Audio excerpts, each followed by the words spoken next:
அனைவருக்கும் வணக்கம். நமக்கு தேவையா முன்னாள் சட்டமன்ற உறுப்பினர் எஸ்டிஆர். எனது இந்த வீடியோவை பாருங்கள். அறந்தாங்கி சட்டமன்றத்தில் மணமேல்குடி ஒன்றியத்தில் மணமேல்குடி தாலுகா அலுவலகம், அரசு பொது மருத்துவமனை, அரசு பேருந்து நிலையம் இவை அனைத்தும் 10 மீட்டர், 20 மீட்டர், 50 மீட்டர் தொலைவில் இருக்கும் இந்த பொதுமக்கள் பயன்பாட்டிற்கான அரசு துறைகள் பொதுமக்களுக்கு எதிரியான டாஸ்மார்க்கோடு இணைந்து இன்று பல துயரங்கள் பெற்றுக் கொண்டிருக்கின்றோம்.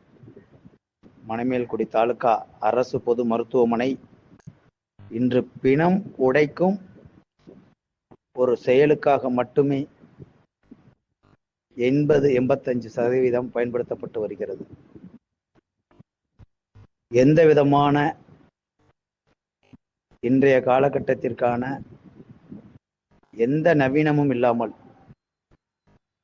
பழங்கால மருத்துவமனையை போன்று ஒரு தாலுகா அலுவலகம் பல கோடி ரூபாய் செலவில் நிறுவப்பட்டு இன்று வெறும் கட்டிடமாக காட்சியளிக்கிறது. பொதுமக்கள் அருகில் இருக்கும் தனியார் மருத்துவமனைகளுக்கும் வெளியூரில் இருக்கும் அரசு பொது மருத்துவமனைக்கும் செல்ல வேண்டிய இந்த அவல நிலை இந்த எம்எல்ஏ எஸ்டி ராமச்சந்திரன் அவர்களுக்கு இந்த 5 வருடமாக தெரியாமலா இருந்தது? இந்த நிலை இனிமேலும் தொடர வேண்டுமா? சிந்தியுங்கள். வாக்களிப்பீர் தாமரைக்கு. இதற்கு அனைத்துக்கும் விடிவு காலம் நமது வேட்பாளர், வெற்றி வேட்பாளர் அக்கா கவிதா ஸ்ரீகாந்த் அவர்களால் இங்கு நடைமுறைப்படுத்தப்படும். வாக்களிப்போம் தாமரைக்கு, மீட்டெடுப்போம் அறந்தை சட்டமன்றத்தை. அனைவருக்கும் வணக்கம். நமக்கு தேவையா முன்னாள் சட்டமன்ற உறுப்பினர் எஸ்டிஆர். எனது இந்த வீடியோவை பாருங்கள்.